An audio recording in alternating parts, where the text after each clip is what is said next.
Pour Roberto Manteau, c'est déjà fait. C'est vrai que dans certains moments, il y a des robots qui nous remplacent. Il y a même des robots qui créent de la musique. Alors, qui créent de la musique, mais pour les voitures, ce sont des robots maintenant. Ouais. Pratiquement tout. Laurent Heineken, vous n'êtes pas un robot, vous, non? Non, non. Vous êtes encore un humain, puisque Voilà. vous êtes inspecteur self-défense.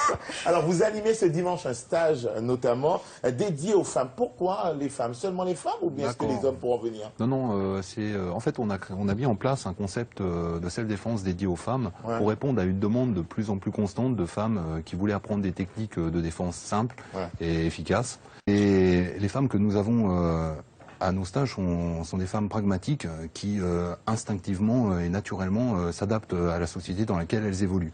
Donc on s'aperçoit tous que la société est de plus en plus violente. Et en fait, ce qui était important, c'était apprendre aux femmes, donc dans la préparation mentale, apprendre à gérer leurs peurs, gérer leurs émotions.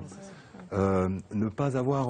on a tous peur de l'inconnu. Oui. Le but, c'est de tout prévoir l'imprévisible. ne pas paniquer. Voilà. Alors, ce qu'on fait, c'est qu'on met en place des mises en situation où on essaye de se rapprocher au plus près de la réalité pour faire vivre des situations qui, dans l'avenir, ne seront plus inconnues.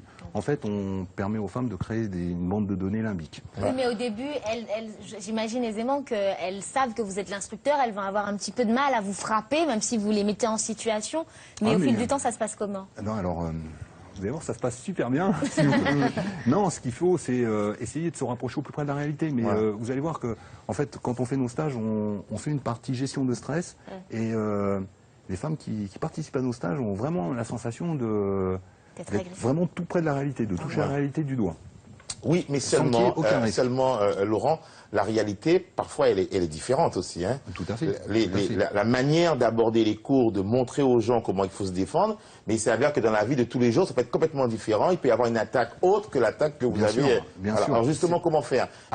Est-ce que c'est pas là peut-être le problème? Non. Parce que penser qu'on va pouvoir se défendre et puis se retourner dans une situation qu'on ne maîtrise pas du tout, ça peut être aussi plus compliqué pour la personne. Bien sûr, bien sûr. Mais il est bien évident que, en fait, en matière de sécurité, on n'a pas le droit de mentir aux gens. C'est-à-dire qu'on ne va pas leur dire après le stage, vous êtes invincible. Ça, ce serait faux.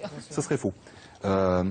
Maintenant, quelqu'un qui apprend à gérer son stress, qui apprend à gérer ses émotions, qui connaît des techniques de self-défense, qui apprend des techniques de self-défense, aura beaucoup plus de chances, le jour où elle sera confrontée à une situation difficile, de pouvoir s'en sortir. Maintenant, la self-défense, c'est pas simplement que de la défense physique. Mais est-ce que c'est pas un peu, on se base un peu sur du réflexe, à force d'apprendre des mouvements à répétition, en fait, quand il y a quelque chose qui se passe, on fait le mouvement sans réfléchir? Justement, notre concept est basé sur la pensée, la volonté et l'action. C'est-à-dire que on va penser à adopter une stratégie, on va avoir la volonté de le faire et on va agir en respectant le cadre légal. Puisqu'on essaye, enfin c'est pas qu'on essaye, c'est la plupart on est issus des forces de l'ordre et donc on essaye il y a une partie juridique. On explique quel est le cadre légal. On explique vraiment très bien. Alors j'ai lu que les femmes peuvent commencer l'entraînement en allant sur le net, il y a notamment une adresse HTTP pour pouvoir commencer effectivement à se préparer et les stages se déroulent au gymnase de la Madeleine, donc chez les gendarmes, ça on va le dire, au gymnase de la Madeleine, ce sont des amis, le gendarme qui vous accueille. C'est ce dimanche 4 mai, à quelle heure qu'il faut venir?